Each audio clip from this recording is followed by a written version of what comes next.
షిండే గారికి అప్పుడు మీరు మాట ఇచ్చిందేనా మనసిస్తా నిన్నే ప్రేమిస్తాకి నాంది అప్పుడే అనుకో మాట ఇచ్చాం కదా షిండే చేసేవాళ్ళు నిన్ను ప్రేమిస్తాలో ఆయన వచ్చి మమ్మల్ని అప్రోచ్ అంటే ఆ క్యారెక్టర్ శ్రీకాంత్ అయితే బాగుంటుంది అనుకున్నారు. Okay okay super good films.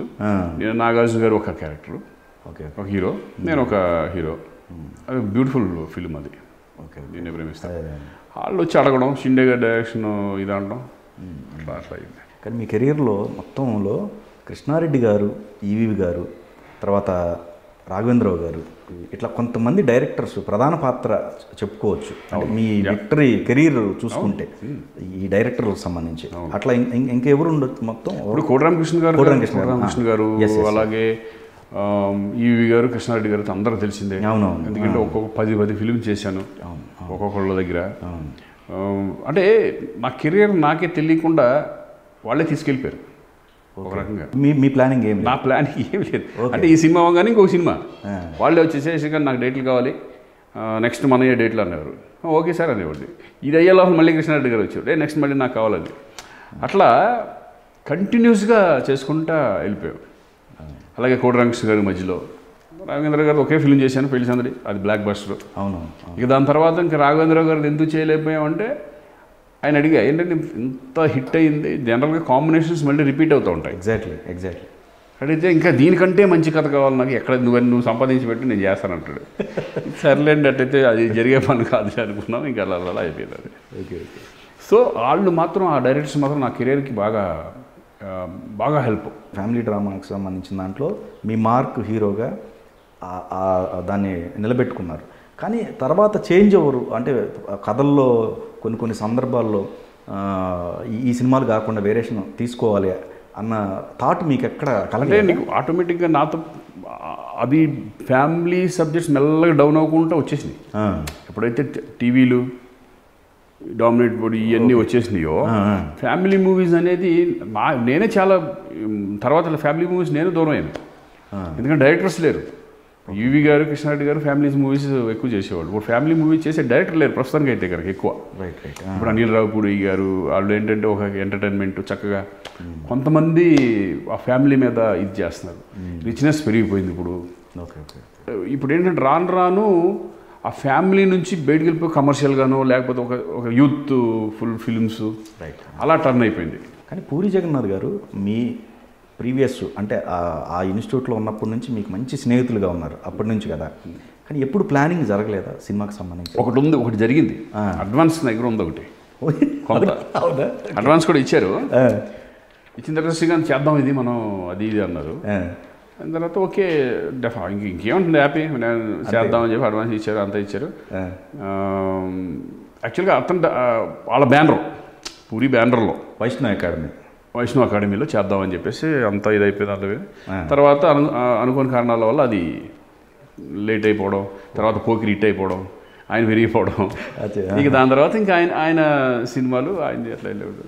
ఇప్పుడు కలిస్తే ఈ అడ్వాన్స్ తీసేసుకుని వద్దు ఉంచు ఎప్పుడుగానే ఉపయోగపడదు అంటాడు. కృష్ణవంశీ గారిది అంటే మీరు ఆ ట్రాక్లో చేస్తున్న టైంలో చంద్రలేఖ అనుకుంటా మీ కామన్ అంటే ఆయనతో మీరు చేసిన చిన్న గెస్ట్ క్యారెక్టర్. అవును, బిగినింగ్లో కనిపిస్తారు. బిగినింగ్లో పేరు కూడా హీరో శ్రీకాంత్ ట్రైన్లో రావడం, ఫ్యాన్స్ గీన్స్ అవడం ఆ టైప్ ఆఫ్.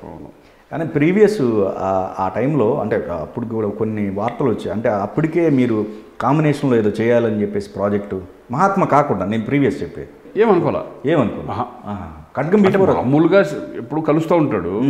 వంశీ ఏంటంటే మా షూటింగ్ దగ్గరికి వచ్చేవాడు. శివనాశ్వరరావు మన 1/2 ఆ ఫిల్మ్స్కి జరిగేటప్పుడు వచ్చేవాడు. ఎందుకంటే చక్రవర్తిను వంశీ బాగా ఫ్రెండ్స్ అప్పట్లో బాగా అట్లా వచ్చేవాడు. అప్పుడు పరిచయం అట్లా ఉండేది. ఎప్పటికైనా చేద్దాం అని అనుకున్నాడు అంటే పర్టికులర్ ప్రాజెక్ట్ అనేది ఉండేది కాదు. అలా అనుకున్నాం కానీ బట్ అప్పటి నుంచి ఫ్రెండ్స్ మాకు. దాంట్లో చంద్రలేఖలో అడగడం అది చేశాను కొన్ని సరదాగా. అప్పుడు ఖడ్గం అనేది మెయిన్ నాకు అవకాశం రావడం జరిగింది.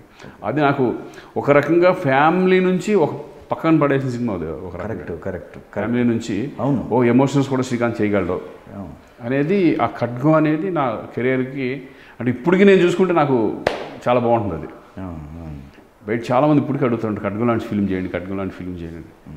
వంశీ లాంటి వాళ్ళని తీసి చేస్తాను. అలాగే మీరు మీ 100వ సినిమా మహాత్మ దానికి స్పెసిఫిక్గా కృష్ణవంశీ గారిని ఎంచుకోవడానికి అది నేనే. మీరే? ఓకే. అది నేనే అనుకున్నాను. ఎందుకంటే మాతో బాగా అందరు బాగా ఫ్రెండ్, మంచి ఫ్రెండ్ అయిపోయారు. ఇక నేను వెళ్ళి నాకు ఇటువంటి ఫిల్మ్ కావాలి, 100 ఫిల్మ్ ఎలా చేద్దాం ఏంటి అనే దాంట్లో నేను ఫస్ట్ కృష్ణవంశీని అనుకున్నాను. నేను అనుకుంటాం ప్రొడ్యూసర్స్ మనోహర్ గారు అని నా కర్ణాటక మంచి ఫ్రెండు, ఆయన రావడం, నేను చేస్తాను 100 ఫిల్మ్ అని రావడం, అంటే రకరకాలుగా అనుకున్నాం. రాఘవేంద్ర గారు కూడా అనుకున్నాం మేము. రాఘవేంద్ర గారు కూడా ఇష్టమే నాకు. ఇప్పుడు ఇద్దరు ఎవరు అనేది డిసైడ్ చేద్దాం అనుకుని అట్లా అనుకున్నాం. బట్ వంశీది ఏంటంటే ఈ కథ, ఈ మహాత్మా కథ చెప్పాడు. చాలా బాగా అనిపించింది. అంటే ఏదైనా డిఫరెంట్గా ఉండాలి కదా, 100 ఫిల్మ్ అనేప్పటికీ బాగా డిఫరెంట్గా ఉండాలని చెప్పేసి ఆ సబ్జెక్ట్ చెప్పగానే ప్రొడ్యూసర్ గారికి నచ్చింది, మనోహర్ గారికి. దాని తర్వాత ఇంకా అలా ప్రాజెక్ట్ స్టార్ట్ అయిపోయింది. అప్పటి వరకు నా కెరీర్లో బిగ్గెస్ట్ హైయెస్ట్ బడ్జెట్ మూవీ అదే. ఆ టైంలోనే అనుకుంటా, మహాత్మా టైంలో శ్రీనివాస్ రెడ్డి గారిది రిలీజ్కి పెట్టారు, అదే టైటిల్. అవును.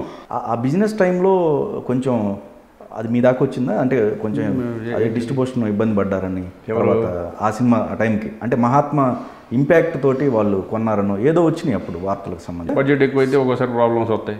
రైట్. అన్నీ కామన్ కదా, వచ్చి ఉండొచ్చు. చాలా సినిమాలు వచ్చినాయి కొన్ని. అంటే రిలీజ్కి ప్రాబ్లం అయిన సినిమాలు ఉన్నాయి, ఓకే, లేకుండా ఉండవు, 100% ఉంటాయి.